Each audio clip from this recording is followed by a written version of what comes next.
नमस्कार दोस्तों। आज हम बात करेंगे हरियाणा विधानसभा चुनाव की।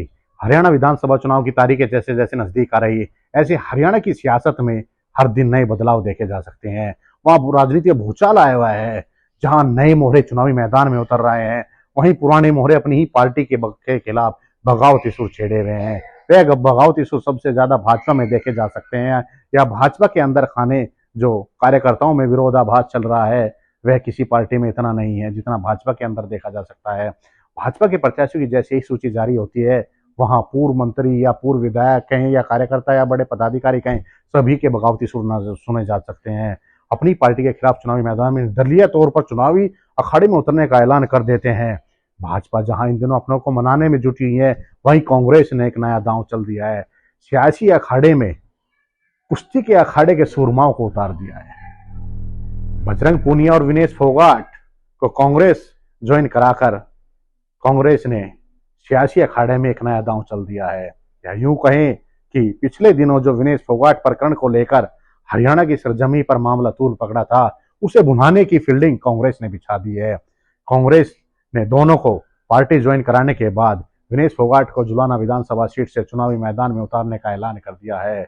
या यूं कहें कि विनेश फोगाट अब जुलाना विधानसभा सीट से चुनावी मैदान में उतरेंगी। हालांकि बजरंग पूनिया के नाम का ऐलान नहीं हुआ है। सूत्रों की माने तो बजरंग पूनिया किसी भी विधानसभा सीट से चुनावी मैदान में नहीं उतरेंगे। चुनावी मैदान में सिर्फ विनेश फोगाट उतरेंगी। बजरंग पूनिया उनके चुनाव की कमान संभालेंगे। बजरंग पूनिया को उनका साथ देने के लिए चुनावी मैदान में उतारा जाएगा। वह किसी भी विधानसभा सीट से प्रत्याशी नहीं होंगे। हालांकि अभी बाकी प्रत्याशियों की सूची आना जारी बाकी है। जब तक बाकी सूची नहीं आ जाती तब तक कुछ कहा नहीं जा सकता, लेकिन सूत्रों की बात पर विश्वास करें तो वह विनेश के चुनाव की कमान संभालने के लिए तैयार हैं। विनेश ने भी चुनावी मैदान में उतरने से पहले और कांग्रेस ज्वाइन करने से पहले रेलवे से अपनी नौकरी का इस्तीफा दे दिया है। हालांकि यह भी बताया जा रहा है कि रेलवे ने उनका इस्तीफा अभी स्वीकार नहीं किया है। रेलवे उनका इस्तीफा स्वीकार करता है या नहीं। अगर रेलवे ने इस्तीफा स्वीकार नहीं किया तो राजनीति में एक और नया पेंच आ जाएगा, या यूं कहें कि एक नया पेंच फंस जाएगा। जिस तरह से पेरिस ओलंपिक में महज 100 ग्राम वजन के कारण वह फाइनल में नहीं खेल पाई थी और भारत के झोले में पदक आते आते रह गया था, इसी तरह कहीं सियासी अखाड़े में उनका इस्तीफा नामंजूर होना भी एक पेंच न बन जाए। है पेंच अभी भविष्य के घर में है कि रेलवे स्वीकार करता है या नहीं करता है, यह देखने वाली बात है। लेकिन कांग्रेस की रणनीति कितनी कामयाब होगी, विनेश फोगाट और बजरंग पूनिया खिलाड़ियों के बीच अपने आप को क्या संदेश दे सकते हैं। जिस तरह से कांग्रेस ने उन दोनों पर दांव खेला है, उसी तरह कई खिलाड़ी, पूर्व ओलंपियन खिलाड़ी कांग्रेस के संपर्क में हैं और टिकट की भी मांग कर रहे हैं।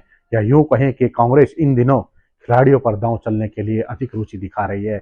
अब यह उसकी रुचि कामयाब होगी या नहीं होगी, वो कांग्रेस की रणनीति जो खिलाड़ियों को लेकर है वह कामयाब होगी नहीं होगी, वह तो विधानसभा चुनाव का परिणाम बताएगा। लेकिन इतना जरूर है कि इन दिनों हरियाणा की राजनीति भूचाल आया हुआ है।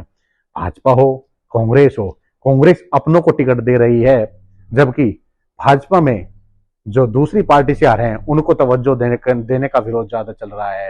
यही कारण है हाल में कांग्रेस ने जो सूची जारी की है उसमें अपने पूर्व विधायकों पर भरोसा जताया है। हालांकि कांग्रेस में भी नाराजगी देखी गई है। यही कहा जा रहा है कि जब विधायकों को टिकट देने से दूसरे कार्यकर्ताओं को क्यों मैदान में आकर भरोसा दिया गया था।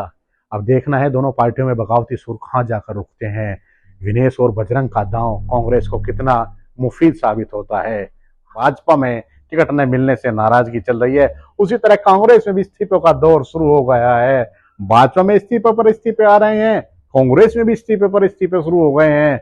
अब दोनों पार्टियों में टिकट को लेकर इस तरह का घमासान मचा हुआ है, जबकि उन्हें भी पता है कि टिकट एक ही व्यक्ति को मिलना है।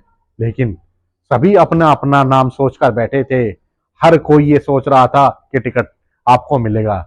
ऐसा न होने पर अब वह बगावती सुर पर उतरा है, या यूं कहें कि अपनी पार्टी के खिलाफ चुनावी मैदान में उतरने का ऐलान करने से भी पीछे नहीं हट रहे हैं। कांग्रेस का दौर भी अब इस्तीफे का शुरू हो गया है। देखना यह है कि नामांकन की तारीख समाप्त होने तक दोनों पार्टियां अपनों को कैसे मनाती है। चुनावी मतदान जब होगा उस समय तक मनाने में कामयाब होंगी या नहीं होंगी। अगर कहीं कसक रह गई तो दोनों पार्टियों, या यूं कहें कि जो पार्टी अपनों को मनाने में फेल हो जाएगी वह चुनावी सियासत या सियासी अखाड़े में फेल हो सकती है। हालांकि परिणाम आने पर इस बात का पता चलेगा कि कौन सी पार्टी अपनों को मनाने में कामयाब हुई है, कौन सी नहीं हुई है। लेकिन जिस तरह से दोनों पार्टियों में घमासान है, यह अपने आप में एक पार्टी हाई कमान अपनों को किस तरह मनाता है, यह देखने वाली बात होगी।